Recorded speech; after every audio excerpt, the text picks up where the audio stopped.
아침을 시작하는 슬기로운 방법. 오늘 내게 이로운 뉴스. 노영희의 출발 새 아침 슬기로운 인터뷰. 구로구의 한 빌딩 콜센터에서 코로나19 집단 감염이 확인이 되고요. 그러면서 이거 수도권 뚫린 거 아니냐 이런 우려가 커지고 있습니다. 그런데 이 건물 안에 구로 을에 출마한 윤건영 전 청와대 실장의 선거 사무실이 있다는 겁니다. 선거 사무실이 결국 폐쇄를 일단 됐고요. 자가격리에 이 윤건영 전 청와대 실장이 들어갔습니다. 어떤 상황인지 직접 연결을 해서 이야기 한번 들어보겠습니다. 더불어민주당 서울 구로을 후보 윤건영 전 청와대 국정상황실장 연결돼 있습니다. 실장님 안녕하세요. 네, 안녕하세요. 네, 지금 자체적으로 자가격리를 실시하시고 계시다고 들었는데 괜찮습니까? 예, 제가 우선 확진자들하고 동선이 겹치는 그런 밀접적 접촉자는 아니라고 안내를 받았는데요. 그러니까 방역 체계상 자가격리 대상은 아닙니다. 다만 같은 건물에 있던 콜센터에서 확진자가 많이 나오고 있어서 저를 포함해서 선거 캠프 관계자 전원이 자발적으로 검사를 받았고요. 결과가 나올 때까지 지금 자가격리 중입니다. 그러니까 이제 스스로 혹시라도 모르는 위험을 미리 방지하기 위해서 스스로 자가격리 중이시라는 얘기인데 그러면 검사를 받으신 거잖아요. 결과가 나왔나요? 네, 저는 어제 오후에 음성 판정을 받았습니다. 음성 판정이요? 다행입니다. 예. 네. 다른 분들은 어때요? 캠프 관계자들? 캠프 자원봉사자들은 아직 나오지 않았고요. 오늘 중으로 결과가 다 나올 걸로 예측됩니다. 그래도 뭐 후보가 음성이면은 캠프 관계자들도 좀 음성일 가능성이 높을 거다 생각은 듭니다만은. 확진자가 발생한 콜센터랑 그 후보님의 선거 사무실이 많이 가까이 있습니까? 저희 선거 사무실은 6층이고요. 확진자가 나온 콜센터는 11층에 있습니다. 그러니까 사실 저희가 11층에 갈 일은 없는데 아울러서 이제 건물 자체가 엘리베이터를 짝수층, 후수층으로 분리해서 운영합니다. 네. 그래서 저희가 그 콜센터 직원들하고 마주칠 가능성이 좀 낮은 편입니다. 다만 그 건물에 같은 콜센터 업체 사무실이 다른 층에도 있습니다. 그래서 좀 심각한 상황이라 저희가 선제적으로 검사를 받은 겁니다. 그렇군요. 그 구로 콜센터 얘기 좀 잠깐 할게요. 그쪽에 지금 80여 명 정도가 확진자로 분류가 되고 있다 이러면서 사실은 서울시 그 최대 집단 감염 사례가 되고 있는데요. 콜센터 직원들의 업무 특성상 마스크를 이제 쓰지 않고 근무하는 게 일반적이지 않습니까? 네. 이것 때문에 사실 좀 문제가 더 커지고 있다 뭐 이런 얘기도 나오던데 어떻습니까?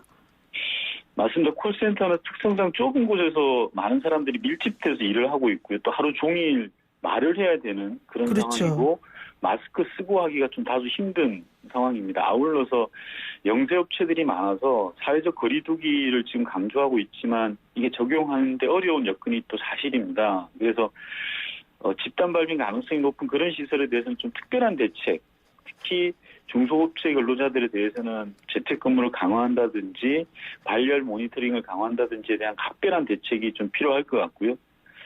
당장 시행해야 할 조치로는 콜센터와 같이 집단 감염 우려가 높은 곳에 대해서는 관련 정보를 사전에 좀 명확하게 파악해둘 필요가 있습니다. 네. 그래서 혹시라도 사건이 발생하면 신속하게 대응하기 위해서는 초기 정보 파악이 매우 필요하기 때문에 그렇습니다. 그렇군요. 사실 근데 이번에 이제 후보로 나오신 분들이 발을 동동 구르는 이유 중에 하나가 바로 선거운동을 못한다 뭐 이런 거가 좀 주요 원인이 될 텐데 어제 또 안타까운 소식이 하나 있었습니다. 그 지방에서 선거운동 하시는 그 선거사무실 사무장 분께서 코로나19로 사망했다면서요? 네, 그렇습니다. 그렇게 되면은 총선 치를 수 있습니까? 이거 어떻게 해야 돼요? 일각에서 총선 연기를 이야기하시는 분도 계시던데 제 생각에는 지금 이야기하거나 또는 판단할 단계는 아니라고 봅니다. 오히려 그 큰 혼란이 올 수 있거든요. 그래서 국민 불안을 가중시키는 결과가 가져올 수 있습니다.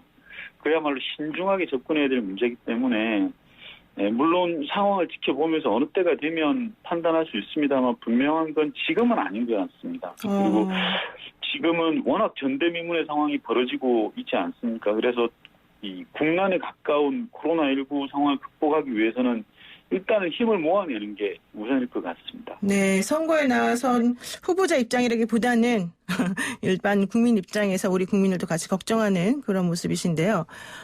지금 이런 얘기도 나와요. 코로나19로 국민소득이 좀 힘들어지니까 재난기본소득을 도입해야 된다 이런 목소리가 나옵니다. 그래서 전주시에서는 최초로 뭐 50만 원에서 지급하겠다 이런 얘기도 나오는데 후보님께서는 어때요? 재난기본소득 지급에 대한 입장이 있으세요? 저는 기본적인 취지에는 동의합니다. 다만 지금은 무엇보다도 추경 통과가 시급한 상황입니다. 추경은 시기가 생명이거든요. 네. 때를 놓치면 효과를 반감할 수밖에 없습니다. 작년에 추경 처리하는데 야당 반대로 4개월이 걸렸는데요. 이번에 그리 되면 절대 안 되고 우선 급한 불부터 끄는 게 필요할 것 같고요. 다만 제가 알기로는 이번 추경에 재난기본소득의 취지가 반영된 핀셋 지원 대책이 들어가 있는 걸로 알고 있습니다. 네. 예를 들어서 저소득층이라든지 특별돌봄, 일자리 쿠폰 등이 한 2조 4천억 정도 된다고 합니다. 따라서 추경을 좀 빨리 통과시키고요.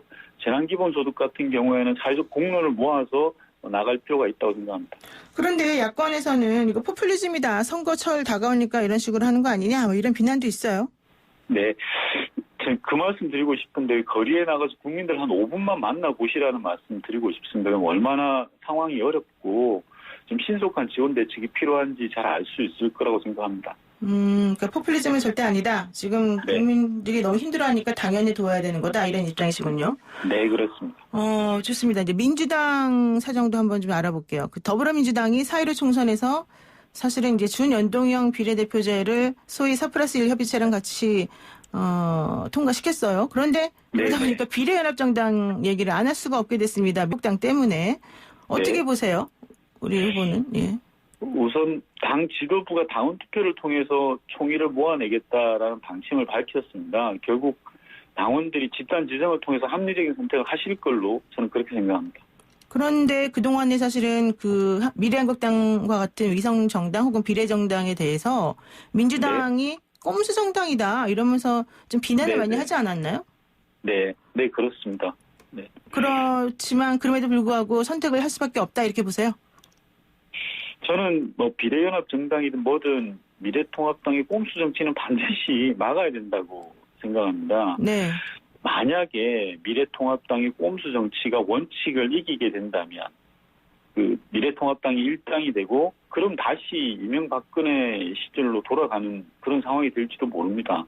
소수가 국정을 농단하는 그런 시절로 돌아갈 수는 없다고 생각하고요.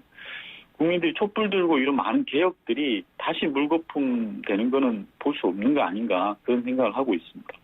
그러니까 꼼수 정당인 거는 맞지만 그래도 상대방이 그렇게 나오면 우리도 그렇게 해야 된다 이렇게 보시는군요. 구체적 방안에 대해서는 앞서 말씀드린 것처럼 당원들이 집단 지성을 가지고 합리적 선택을 하실 걸로 생각합니다. 네, 그렇군요.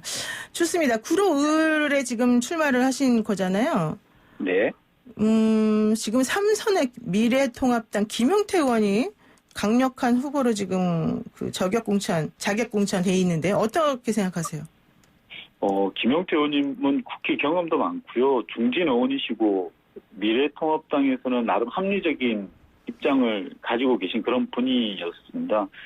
평소 좋은 이미지를 갖고 있었는데 이번에 좀 다소 실망스러운 부분이 있었는데 김 후보님께서 저를 떨어뜨리기 위해서 지역구를 바꿔서 출마를 한다라고 말씀하시던데 그건 좀 제 생각에는 양천구는 물론 구로구 주민 모두를 무시하는 그런 말씀이라고 생각되는데요.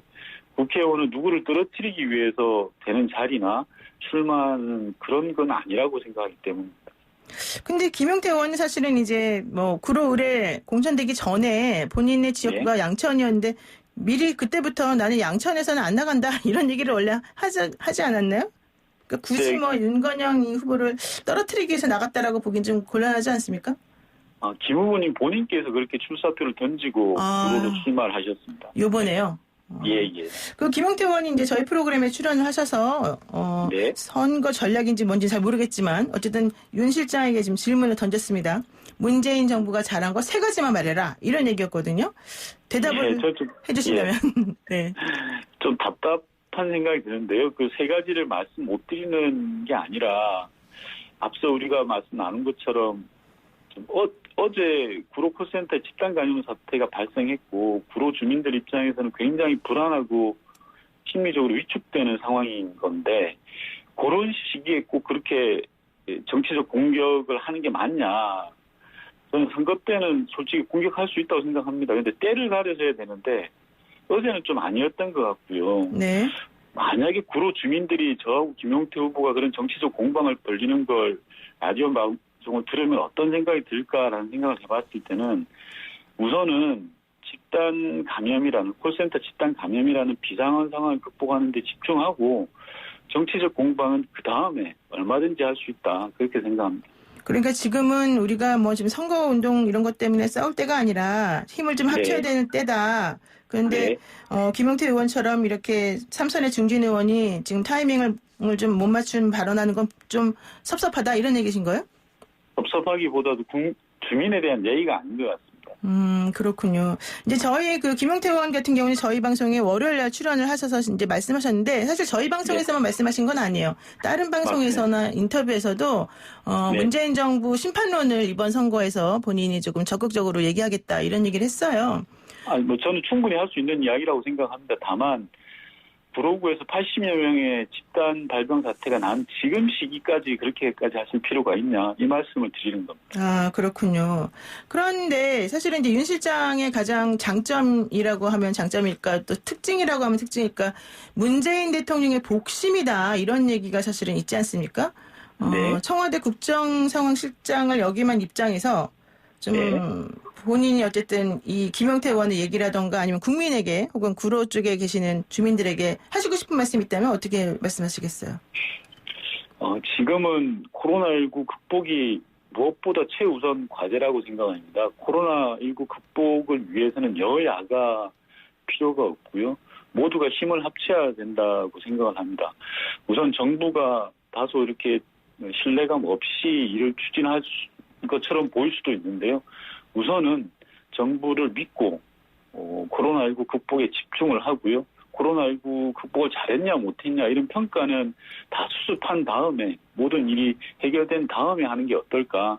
지금은 모두 힘을 모아서 코로나19 국난 사태를 극복하는 데 집중하자 이 말씀을 좀 드리고 싶습니다.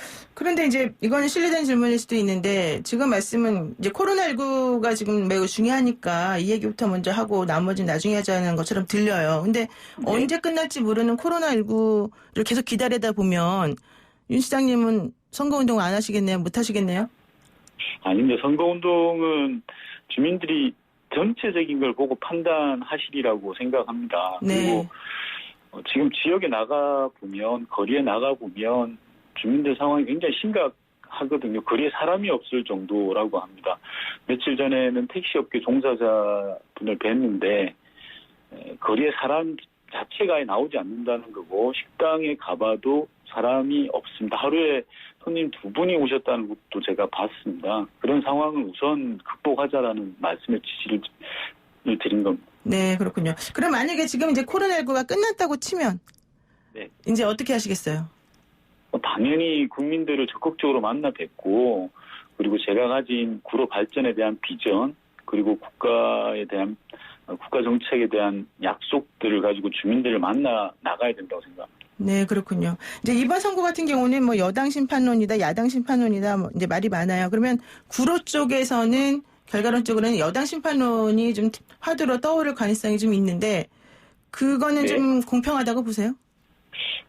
임기 중반부에 치러지는 선거기 때문에 여당 심판이라는 평가가 나오는 건 저는 좀 당연하다고 생각합니다. 집권 3년 차니까요. 그건 뭐 피해갈 도리가 없고요. 다만 임기 중반에 치러지는 선거에서 야당 심판 이야기가 나오는 게 오히려 더 예외적으로 보여지는 거고요. 네. 지난 3년 동안 지금의 야당이 미래통합당이 국정에 있어서 어떤 모습을 보여줬는지는 국민들이 잘 판단하고 있을 거라고 보여집니다. 네, 그렇군요. 알겠습니다. 오늘 말씀 여기까지 듣겠습니다. 고맙습니다. 네, 고맙습니다. 네, 지금까지 윤건영 전 청와대 국정상황실장이었습니다.